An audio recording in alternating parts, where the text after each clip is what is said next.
We are super fortunate to have with us today Lyndsay Kurrle, the Secretary of Commerce and Economic Development for the state of Vermont.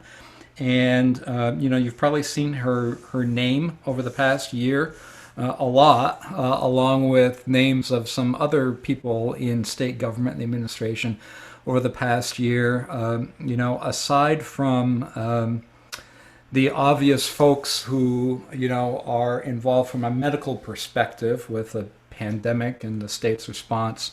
I don't think there's any part of state government that's been any more involved and at the forefront of the state's response to this pandemic over the past year plus than Lyndsay's area and the agency that she runs for all of us Vermonters.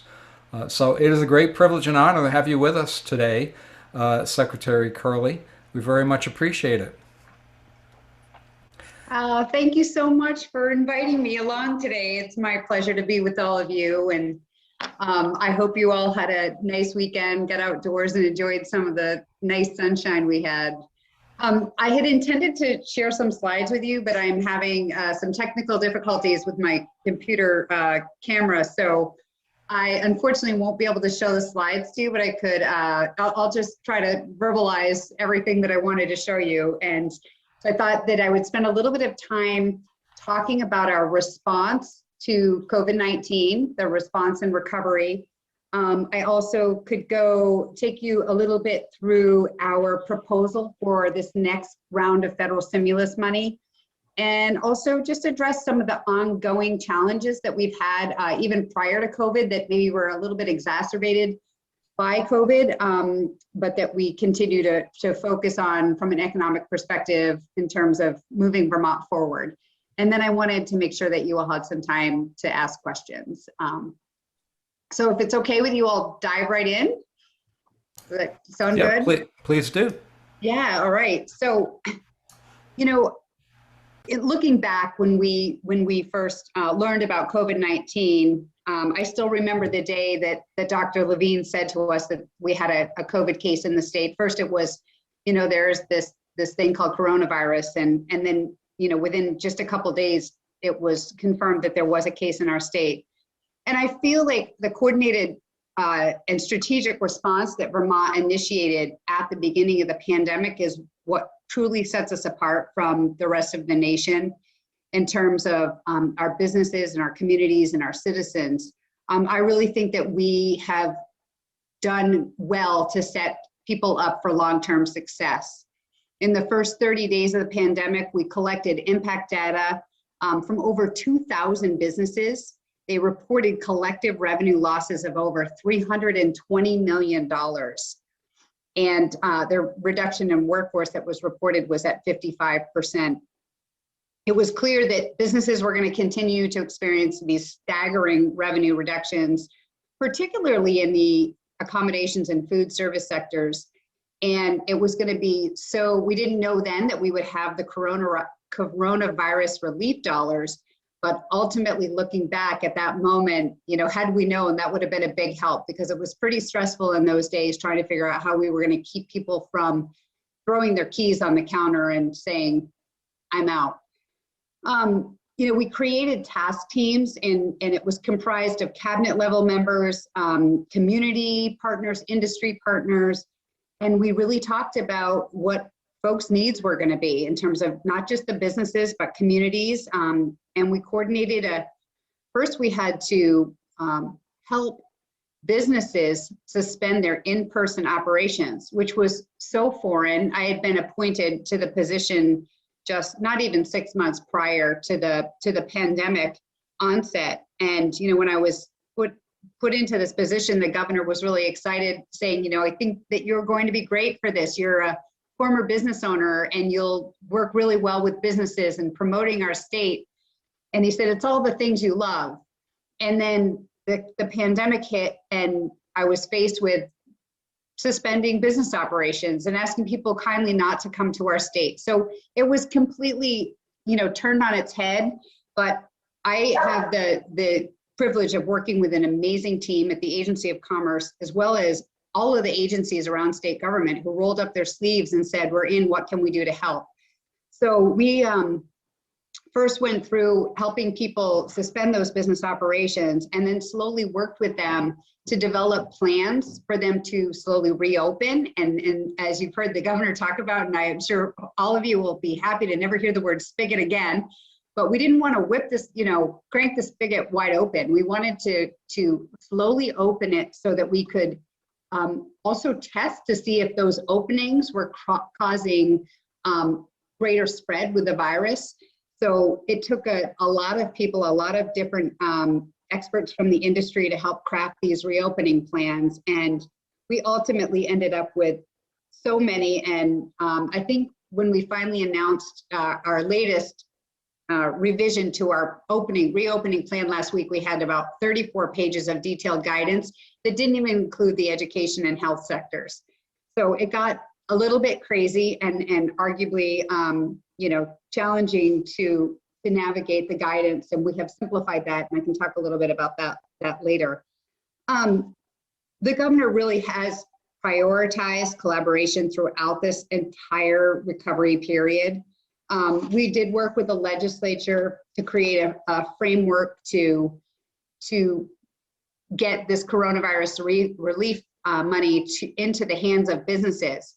But we had to build the infrastructure to actually get those grants out the door. So again, our agency had given we provide grants year round, but they're, to regional development corps. They're not to businesses directly. So we had to create that infrastructure, create the program, and we built that all in a little over 3 weeks. So from the time the legislature gave us the green light, we had the money in folks' hands in just a little bit over 3 weeks, which was so amazing. But they were desperate for it, and it was all worthwhile.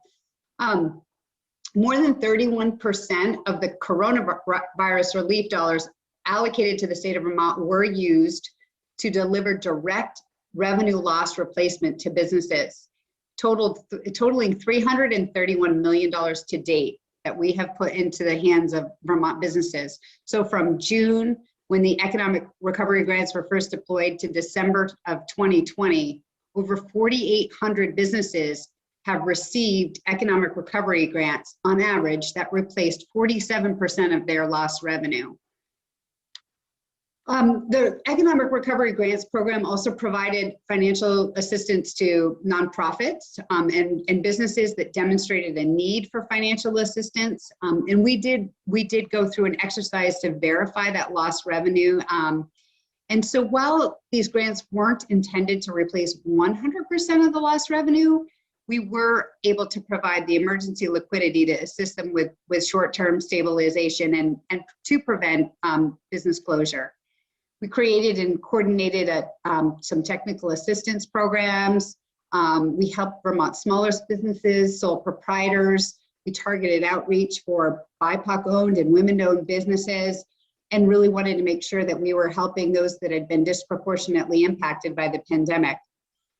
We worked so closely with credit unions and banks and the SBDC and the SBA, and again, I think about how the Department of Financial Regulation lent employees to our agency to help us review these grants. So it was unheard of that we would be walking through this darkness with so many great people. And again, looking back, there's been a lot of help. Working with the Small Business Administration and many of you, I'm sure, we were able to get many Vermont businesses connected with the payroll protection and the economic injury disaster loans. As of today, 17,211 businesses have applied for the Paycheck Protection Program loan, and more than 5,000 businesses have received loans and grants through the economic injury disaster loan program. So together, these two programs represent almost $2 billion in additional financial relief to businesses in our state. So it's, again, thanks to you all, and thanks to so many people who rolled up their sleeves and made that happen. We have to be very thoughtful about making sure that we reach every region in our state. And so we were able to ensure that grants were given to every region in our state, businesses of all sizes.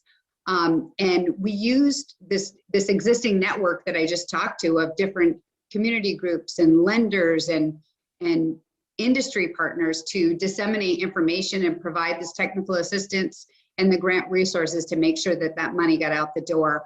And this coordinated effort resulted in grant funds, as I mentioned, that were distributed all across Vermont in every corner of our state. So it was really amazing, and I continue to be amazed about what we all have been able to lift in a very short period of time. Some of you may have heard the governor announce that in this next round of stimulus funding, there's been, there's $2.7 billion that is coming to the state. And unlike the coronavirus relief funds, which were very discretionary, we actually don't have a lot of discretionary funds. However, the state fiscal recovery fund, we do have the ability to propose some uses for that. And so what we did was we came up with some bold ideas that are really designed to create capacity in our state. So if the coronavirus relief funds, if you think of those as spent more on sustaining businesses, like I was mentioning, grants to those who had lost revenues, this is really going to be more about capacity building. And so our proposal includes economic development, a climate change package, water and sewer infrastructure, housing, and broadband. And I will not pretend to be the expert on all of them, but I can talk a little bit today about the economic development proposal language, as well as some of the housing. I'm going to keep it really, really high level. I don't want to bore you all, but really what we did was we proposed that $143 million to make investments and provide assistance to small businesses, to re-employ Vermonters, recruit new Vermonters, reinvest in communities, and provide funding for capital investment projects that will expand and secure our future. So one of the things is these economic recovery bridge grants, which is much like the grants I just talked about, where businesses who maybe they didn't receive any funding, state grant funds, or maybe they didn't qualify for the PPP or the EIDL, and they continue to be harmed. This is sort of the funding of last resort, right? So we're proposing $50 million to continue to help really distressed businesses. We're also proposing $90 million that would be spent over 3 years to provide capital funding to businesses, communities, outdoor recreation destinations. These are funds that, people haven't been able to sort of finish a project because there's that missing part, right? And again, I don't want to use the word bridge, but it's that bridge between being able to do this project and not. And so there's a lot of different infrastructure projects that have been sort of on this to-do list for years, that we have an opportunity to really, again, put money into communities, and they can focus on what's really important to them. We don't want to tell communities what they're really good at. We want them to tell us what they're good at, and propose to spend these grant dollars in a way that they could bolster activity in their community and encourage people to want to come there to visit or to live. So I'm really excited about that. Another piece was expedited permitting. So we want to use about $3 million to build a more robust permitting process so that we can, again, shorten the timeline for some of these reviews. It's not to bypass reviews. It's just really trying to prioritize projects that are going to be funded with these federal dollars, since the clock is ticking, like we only have 5 years to spend this money. So we need to make sure that projects keep rolling and they don't get stuck along the way in permitting challenges. And then in our housing, really our housing is a $249 million package. And the idea there is to increase shelter capacity, rapid housing for the homeless, to really increase the capacity for us to house homeless and at-risk individuals.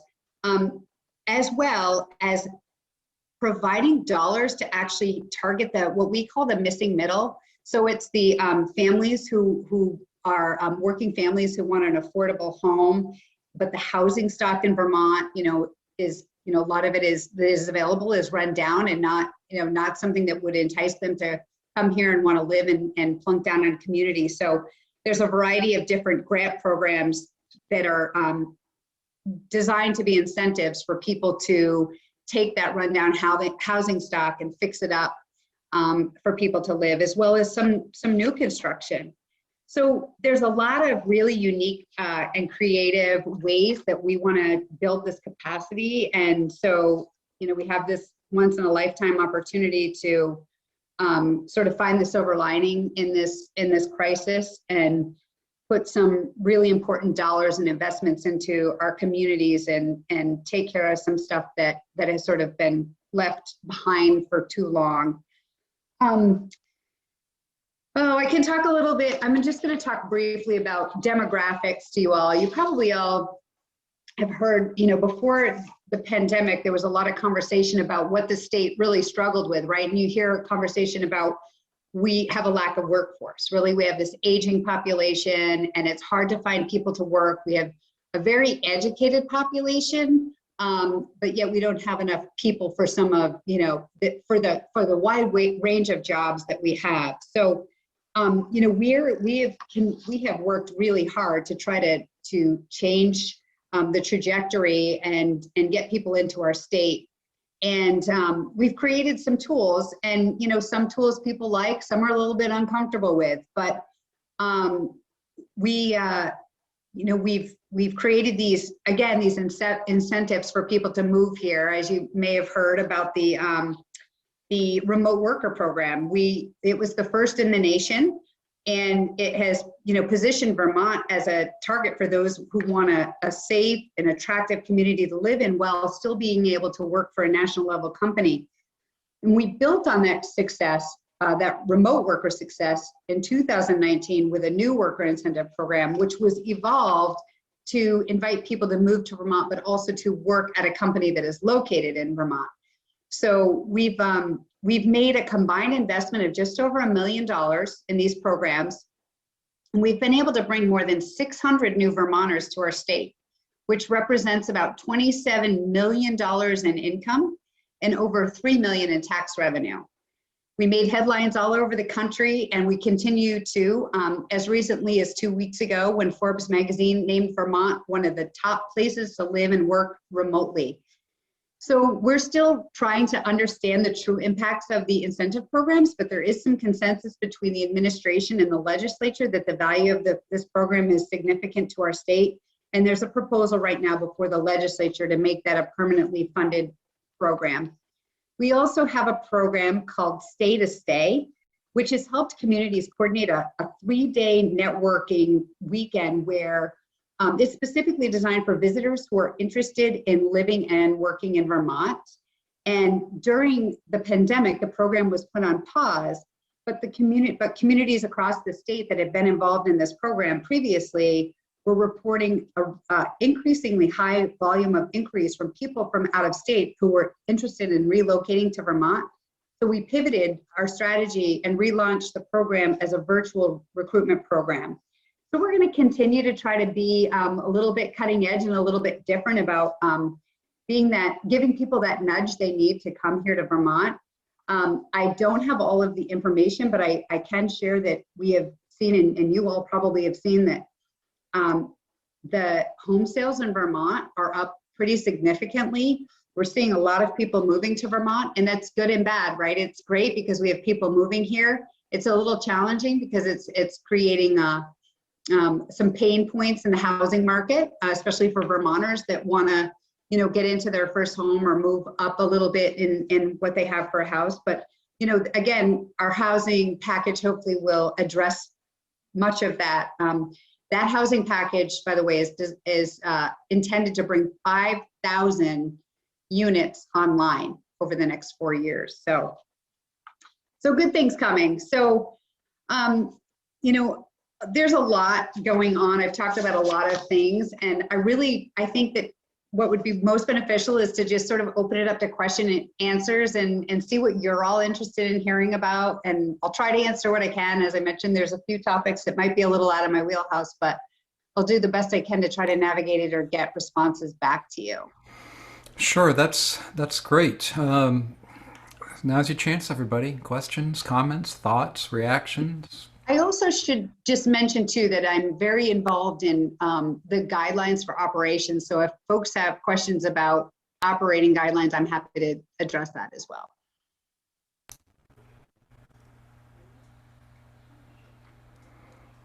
I think, based on what I've read, like last week, I guess it was, that all credit unions fall into that. And I forget what the coding or the name is, but that first section of general guidelines and whatnot for, I'll call it general off professional type businesses. Yes, yeah, and I'm glad you raised that because we think of office environments. We have traditionally, well, in this pandemic, we've called them low or no contact professional services. Mm-hmm. So arguably, office settings were permitted in this first phase A, to go to what we call universal guidance. And really what the universal guidance was intended to do was to take all the detailed guidance that people have been, over the last year, we've all been trained to think about our risks. And so now with this universal guidance, it's a lot simpler. And I always say there's like 5 things you need to think about. Wear your mask, stay home if you're sick, wash your hands often, avoid crowds, and know before you go, which is the travel related. So the office setting, you need to, the avoid crowded spaces requires you to provide 6 feet of space per person. So some offices, my office at National Life, for example, we're not quite ready to go back in. We have some people in there, but our cubes are like really close. Like I can almost reach out and touch the next person next to me. And so we have to rethink this a little bit as long as the universal guidance lasts. Come July 4th, when that goes away, we could just go in with ease. So we may just kind of tap the brakes here and wait and go back in. But if you're ready to bring your staff back in and you can provide them with 6 feet of space from their neighboring desk or however you have your workstations, then it's totally fine at this point to do that. Thank you. Questions, comments from anybody? Yeah, I have a question. This is Rob Miller from the AVCU. How are you, Lyndsay? Hi, Rob. Nice to see you. Good to see you. And it goes without saying, my compliments to you and everyone in the administration and the governor for everything you've done to manage through this craziness. And I can't even imagine what it was like, although I saw your face and Ted's face in the early days. So I have a pretty good sense that it was pretty challenging. Yeah, and I thank you for all you've done too. Yeah, thank you. I guess my question is, our employees are naturally anxious as we move to universal guidance and begin to at least, I know that we have the choice and we can manage our operations, but it's certainly the expectation from the public is that we'll start to relax some of those restrictions. And we'll start to feel that, and our employees will start to feel that. As you develop this plan, perhaps you can help us a little bit with some of the data that you used to develop the plan and the way you developed it.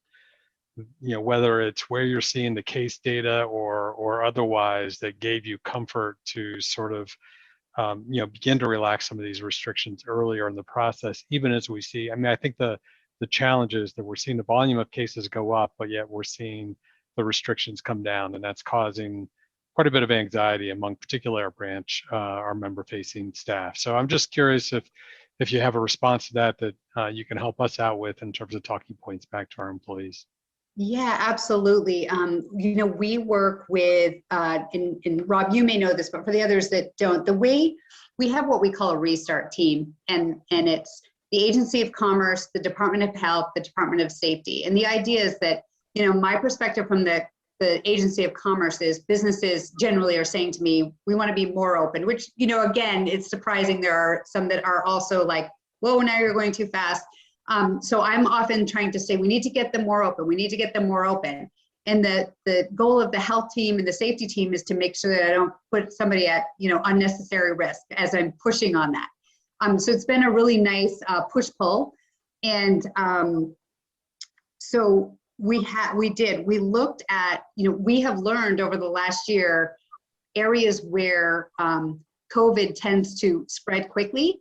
And we learned, as you may recall, that gatherings were very problematic. And it was those informal moments where people tend to go to somebody's home and the masks are off because they're eating and they're drinking and they know somebody. So they trust, right, that it's all fine.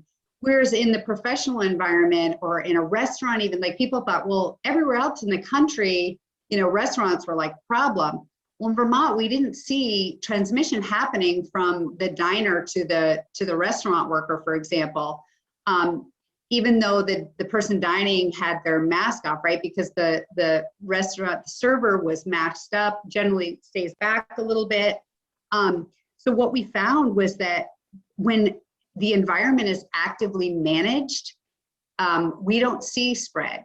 Some of the spread that you're seeing among school-age children now, again, we're not, there may have been a few cases of transmission in school, but I mean, I would say less than a handful. It's generally when people are, they're in school together, but they're actually hanging out outside of school together, in that informal setting, again, where they let their guard down. So in terms of your employees, the way this was developed was we looked at the vaccine schedule.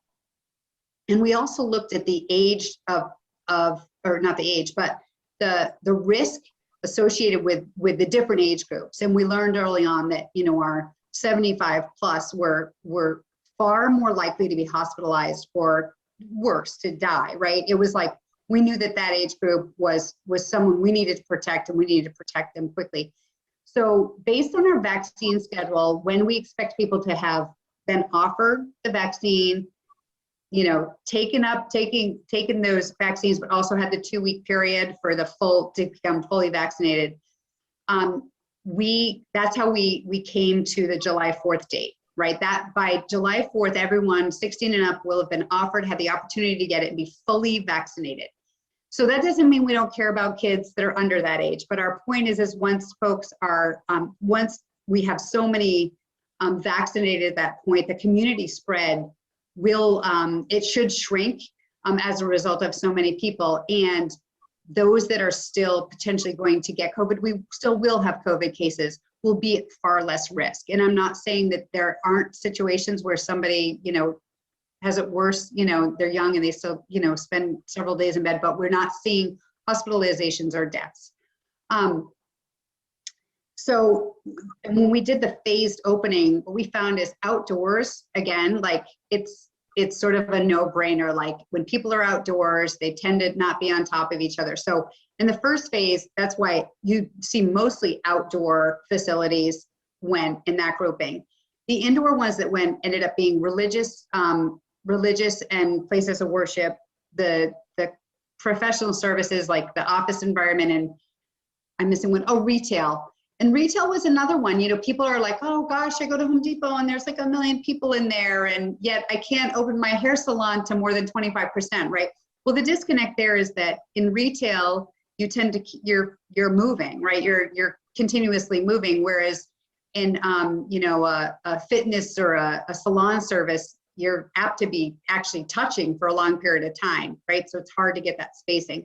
So the first phase were the really low risk, where we didn't see transmission. So for those employees, again, I'm not saying, because we know that there has been workplace transmission, but when all of the guidelines are followed, we see very little, if any. Again, it's if people are staying 6 feet, maintaining the 6-foot distance and wearing their masks, again, staying home if they're sick, washing their hands often, we don't see the transmission. So that's how we came to that. The second round that will go May 1st, those were a little bit more risky, but again, we're gonna have the most vulnerable and the 65 plus and all of the underlying conditions. We have the BIPOC community that will have been offered the vaccine and had time for the uptake. So it's those populations that we're most concerned about being hospitalized or dying from this. And so that's why we're ready to go a little bit more broadly open on May 1st, and then more so in June, and then by July, again, as I mentioned, which should be good. I'm not sure, I'm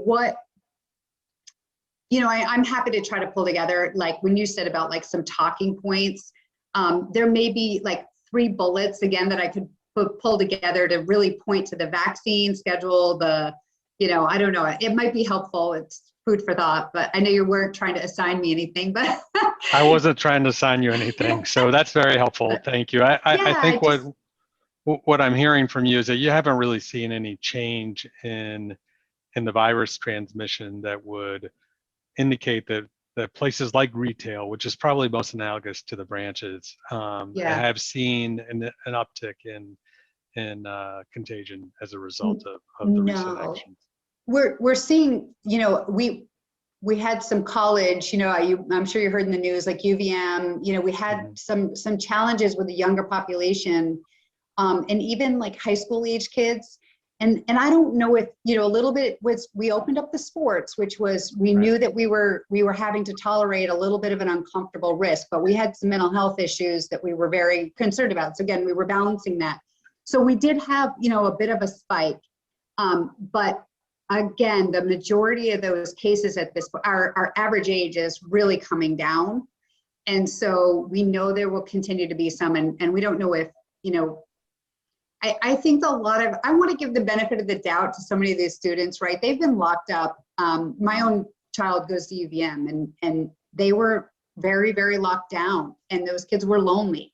They were left with only their roommate. If they had a roommate that wasn't, maybe they weren't that close with, right? That it's a lonely time. And so I think when things opened up a little bit, they got a little bit excited and anxious to sort of get out, and it's like wildfire. It's unfortunate, but hopefully we're so close to getting to their age group too and getting them a vaccine. Great, that's very helpful. Thank you very much. Yeah, you bet. Hi, this is Jean from, sorry, this is Jean from Vermont Federal Credit Union. And I was wondering if you're seeing much resistance to getting the vaccine. We certainly are talking about it in our credit union and how to handle that. Yeah, we are seeing, we're not surprisingly, obviously there's some, but it's been pretty amazing. I feel like in Vermont, there's a lot of excitement about it, and people see it as sort of that freedom, that step to freedom. So I know that there are still people that are hesitant to get it, and obviously we can't make them, and we have to be conscientious about that. But again, I think that part of this is going to be, we know that some will opt out, right? And so for those employees who choose not to, again, hopefully there's enough that choose to get the vaccine that you'll have a nice balance there. But we don't know the answers to all this exactly. We, definitely, like we did some polling on the educators, and 90% said they would get the vaccine. And initially our numbers were showing that it was a little lower than what the survey had said. But over time that has really popped up. And I think what's happening is, folks are looking around at their friends saying like, wow, they have these freedoms to comfortably come and go now a little bit more. And I think people are starting, it takes a little time, and then they're like, okay, maybe I'll sign up. So I don't want to, I keep getting the question, can we mandate it? And if you're a private employer, I don't want to, try to take that on, but I think because it was an emergency approval by the FDA, I don't think that we as a state can mandate it. So, but I'm not sure about private businesses. That would be, an interesting question. We're certainly not planning on mandating, but I wondered if you were seeing anything throughout the state. So it's good. That sounds like it's good news. Yeah, and there's some pockets in the state, like of areas that are more likely to, resist than others. And I don't know what the makeup is, if it's more rural or more. It's just we have the little bit, of resistance in certain areas of the state. But again, hopefully people will see that others are feeling fine and take the leap. Thank you. Yeah. Secretary Kurrle, hi, I'm John Dwyer. I'm with New England Federal Credit Union. If I could shift you back to the economic development topic for a minute. You know, I certainly appreciate the efforts the state has taken to bring people to Vermont, but we're pretty concerned at this point that the sheer lack of people to hire at the present time is really a challenge. We literally have a dozen jobs we're trying to hire right now. And much of that is, we're losing people to other opportunities. We are losing people leaving the state. We have retirements. I think another trend that many of us may be seeing is that we are seeing more retirements as a result of COVID. People are leaving a little earlier than they might have. So the question in there is really about, when you think about the money that the state has available, and you talked about the housing investment. Yeah. Are there any, kind of more radical ideas? The state did get credit for the at the time radical idea of paying people to come here. Are there others you've considered, or others that are being considered to? Yeah, I mean, in a way, when you think of it, really everything that has been proposed by the administration is arguably a bit radical. So, for example, when I mentioned the $90 million that was for a capital improvement fund, and really what, again, this is an opportunity to make sure that we identify projects around the state, again, in every community, every county, and make sure that they have a significant investment available to the, seed money to really lift these things. For example, I like to talk about the Lamoille Valley Rail Trail, because I can sort of it touches, I think it's 18 communities across the state. So one of the proposals in here is to provide a more robust user experience. And what that means is not just signage along the trail, but it's the infrastructure to connect the trail to the communities it's along. So it might be a sidewalk, it might be a parking lot with bike racks. It might be a park in the community, like a place that will draw people to stop along the way to come into their community. So, I mean, these are things, again, I'm not going to fixate on the rail trail. It just was one project that I could point to that would impact arguably 18 communities in the northern part of our state and bring people here, right, to see these communities. And what we find is often people come and they enjoy it so much. People are into outdoor recreation. That's enormous right now. And we're seeing a natural, organic movement to Vermont because of that. People who have wanted to leave the city and be outdoors. And so our investments, when you say bold, we feel like they're bold. They're, when we always would talk about, gosh, it'd be nice if we could get $500,000 for something. Now we're talking about $5 million, right? So it's a lot of money that would actually be a game changer for so many of these communities. The wastewater infrastructure, again, I'm not the one that can really talk to this, but again, a lot of these towns in Vermont have struggled to build housing to attract people to be here, or to build the recreational opportunities we're talking about, or to bring a big company here or a small company, because they don't have the infrastructure to do it. So our goal is to like I said, to build this capacity so that we have those things that attract people. So when folks from out of state are thinking about moving somewhere, they might say, well, I definitely would love to be in Vermont. I'd love to go ride my mountain bike at lunchtime every day. But oh, by the way, I can't find a decent house to live in because they're all scooped up. So, we have to build the capacity. Broadband's another one we hear often, where employers are frustrated about our broadband. So there's a significant chunk of money that is slated to finish building out the broadband network in our state. But again, I know that there's some exciting things. I wish I could talk, more quickly about them, but just imagine those things that are designed to really make a community more attractive to people, so they'll want to come here and live here. Theaters and the arts, it's such a variety that people are looking for, and we feel like this money will help set the infrastructure up right to create those opportunities. We appreciate that. I just wanted to make sure you knew we were still in need of Yes. people. That's Yes, not changing. yeah. It's Thanks. interesting. Some people, as I mentioned, I know some folks think we don't need to pay people to move here. It really, in the grand scheme of things, I think you probably remembered the numbers that I shared. We spent $1 million and we generated 27 million in income, right?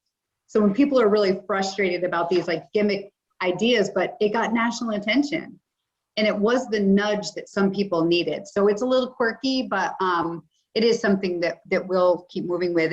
And for what it's worth, David Coates sent me an email this morning with an attachment that West Virginia is paying people $12,000 to move there. So I was like, oh, apparently they need to. I see you, Vermont, and I'm going to up you $2,000. Well, when you hear those voices of complaint, remember there's a lot of voices that support you as well. Oh, So don't forget those. Okay, I appreciate that. We need people, so Thank you. we need them to live here and Yes. work here. Yes. Thanks. Along those lines, and this isn't new, we've probably, many of the people on the line have had folks working remotely from another state prior to this pandemic, but I would think it's come more to the forefront a little bit during the past 12 months. So kind of the reverse of what we're all just hearing and sending people to come to Vermont and whatnot. Is there, do you have any thoughts about, and maybe the numbers are too small to even think about, but I just wonder about those people who think it's too expensive for them to live here, but they like their job or whatnot, and they pick up everything and move to, I don't know, North Carolina or West Virginia or wherever, where for whatever reason in their life they think that it's more financially attractive, but they continue working for whatever organization they've been working for here if they can do that remotely. Do you see more of that happening in the future because more employers are more accepting of it in Vermont? Or is it, as I said, so infinitesimal that it doesn't really come into the picture? Yeah, I mean, I think you're going to see it both ways, right? So I think, I was just talking about how many homes have sold to out-of-staters as a result of people who can work at their company in New York City, but from, rural Waitsfield, I don't know, name your town. And so I think, we're focused a lot on who's moving in, but there is obviously going to be some outward migration as well. And I don't know, I think it's too soon to tell, whether one will sort of be bigger than the other. I think that right now we feel like a lot more are moving in. Sure. I think people in general have felt, I mean, I hear a lot of the angry voices, but I feel like in general, people have felt like we've navigated this pandemic well. And so they're comfortable moving here or being here, staying here, I should say. Believe me, there's plenty that I hear from that think we're too slow. Now that you've been so well educated about so many things in your job for the past year that you never thought that you'd know anything about when you took this job, what is there anything looking forward? Post-pandemic, we're not all vaccinated, but as many as are going to be vaccinated, and we're semi back to normal or some version of normal. What keeps, given your position as Secretary of Commerce and Development, what keeps you awake at night these days when you're thinking longer term down the road? That's a great question. I think I continue to worry about just what John brought up is, employers' ability to find workers, right? The right workers to fill their jobs. So, I mean, right now, my worry is survival, right? I want to make sure that businesses survive. I mentioned I've been a business owner, and I know that when you embark upon that, it's it's a big investment of your, you know, your resources, but like your emotional resources. It's your dream, it's your livelihood, and your employees become your family. And so for me, I stress about that. I worry about businesses who are having a hard time still. Some of them are struggling to make ends meet, but there are many that are actually incredibly emotionally drained. And so I worry a lot about our employers who, you know, just are at, you know, they're tired and they're worn down and they're anxious. And so that's like my immediate, like, lose sleep. But longer term, it's really just making sure that we'll have the people that we need here.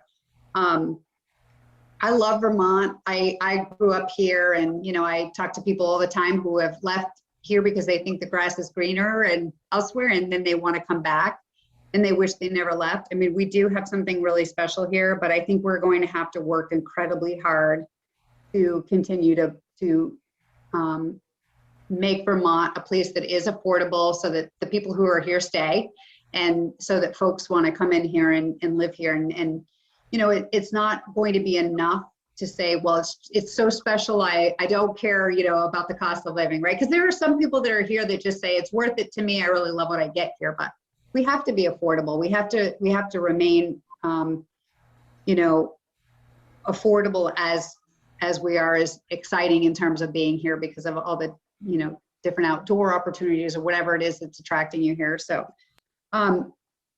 the other thing I will just mention is, you know, when I came into the role, so it was September and the pandemic hit in March, I haven't spent much time doing what I would have normally done in terms of like economic development. So I feel like, I mean, I have an amazing team. And again, you know, for those of you that know Joan Goldstein, Joan has, you know, been in her role in economic development for, I want to say 6 or 7 years.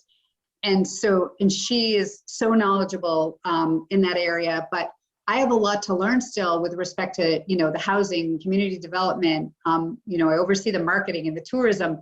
So I learned a lot in the pandemic, but it's pandemic style, right? So I still feel like there's so much for me to learn. So there's probably things that should be keeping me up at night that I don't know should be keeping me up yet. So that's full disclosure, full honesty.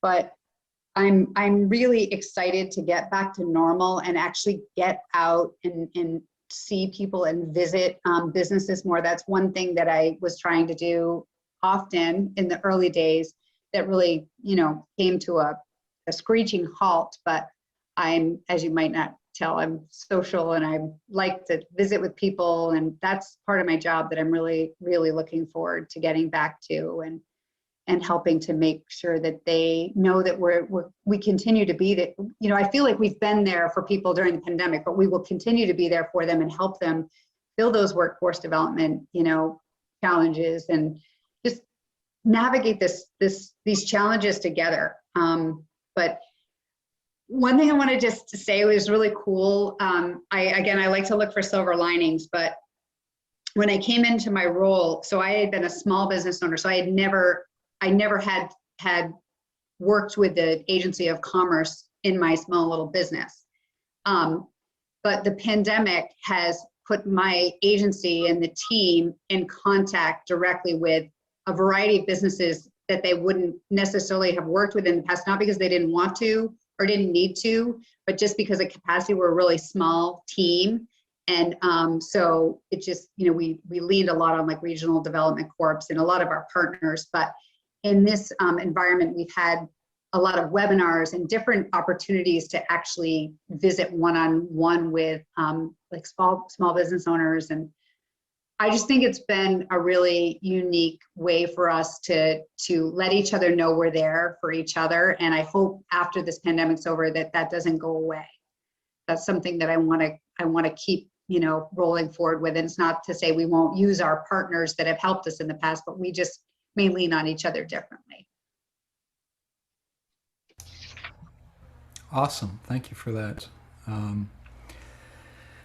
And I just know that in someday, not too far down the future, post-pandemic day, life is going to seem so slow to you that you'll have a lot of time to do exactly that, meet with businesses. Or let's hope we get to that point. Yeah. we'll be there. I have great hope, and I have great hope in our plan. So again, you know, I hope folks believe in it and believe that we're really looking out for Vermonters. We have been throughout this pandemic, and we're going to continue to as we emerge in the next 3 months as well. Any parting comments or questions from anybody? Hearing none, thank you so much, Secretary Kurrle, for spending most of this hour with us. We greatly appreciate it. And it's already been said, you're to be commended, and everybody in your agency is to be commended for the great job that you've been doing for the past year plus, doing a whole lot of things that nobody expected they'd be doing, but you've all done a great job in the administration, and we're all very appreciative of that. So thank you so much, and thank you for having me, and don't be afraid to reach out to me privately if you have questions after. It's Lyndsay, Lindsay .Kurrle, Kurrle @vermont.gov. So thank you so much for that. And you know, early on in this discussion, the discussion touched on employers and vaccinations of employees and all that kind of stuff. And I haven't heard of any credit union that said they're going to require that of employees. But coincidentally, in this time slot next Monday, we do have Stephen Ellis of Paul Franklin Collins who's going to be with us, talking about in part exactly that issue about the liabilities and risks and the rights of employers having to do with maybe not necessarily mandating vaccination, but that whole area and what you should watch out for or be aware of or whatever else. And we'll have the chance to ask a lot of questions. So I'm looking forward to that. I hope you get a chance to join us. Thank you again, Secretary Kurrle, and thank you everyone else for joining us today. We all hope you have a great rest of your week.